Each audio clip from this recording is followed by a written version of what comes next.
колега, когато се изпърседнах преди малко тук на президиума на тази научна конференция, посветена на годишнината на кръвната годишнина от един скъп приятел, се сетих, че аз всъщност с него се запознах тук в Търново, пак на научна конференция. И след това се виждахме преимуществено, главно на научни конференции, симпозиуми и прочие научни срещи, които по това време, средата на 70-те и началото на 80-те години и 80-те години, целите, бяха толкова много. Не само защото имаше 1300 годишни на България, но защото наистина историята, трябва да го признаем, последните 20 години на комунистическото управление се отделяше подобаващо внимание. Много по-голямо, отколкото сега. Симпозиумите, конференциите бяха хубаво нещо, освен обмена на мнения и сверяване на часовника с колегите. И имаше и другите хубави работи, да ги наречем условно вечерните срещи, на чаша, в някои от многобройните ресторанти, в Търново, Приморско и други места, не Северо-Сокол, където ставаха конференциите. Имаше дори любовта. Даже беше доста много по това време, но той, както някой репликира, бяхме много млади. Още от тогава, няма да скрия, всъщност вие го и знаете, че с Данио Андреев бяхме приятели. И бяхме приятели не защото обичахме едни и същи неща или работехме в един, да го наречем, времеви период, а защото той беше нестандартен учен. В никакъв случай не кабинетен учен, макар че и в термина кабинетен учен няма нищо лошо.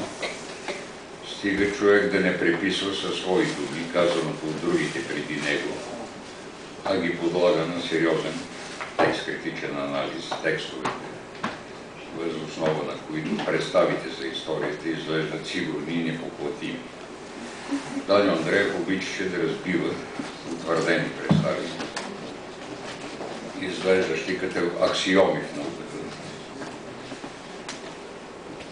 Обичаше да работи с нови извори, част от които сам издържаше, включително и извори, които уж сериозната академична наука не счита за достатъчно достоверни, а понякога дори не ги счита и за извори.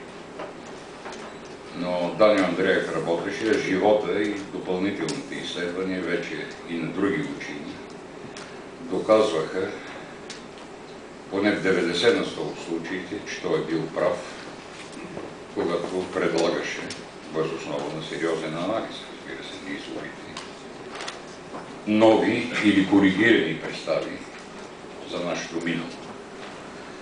И аз се надявам, че неговата школа, защото той наистина създаде школа, това не са думи, които се казват обикновено на някой панигирик при кръгла годишнина.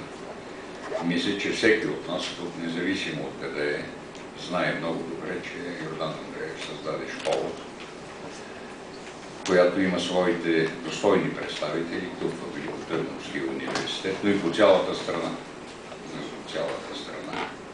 Аз се изненадан научих от едно предаване на Пламен Павлов наскоро, колко утвърдени и признати учени, които всички уважаваме по цялата страна, също с ученици на Данио Андреев. Не станах много дълъг. Такива са. Човек като стане министър и се само забравя. Искам да ви пожелая, искам да си спомняте за нашия приятел и колега през тези дни. Вие, разбира се, защото аз трябва да ходя и на други места. А вие ще останете тук за сладката работа, докладите и вечерните сбирки. И също така да кажа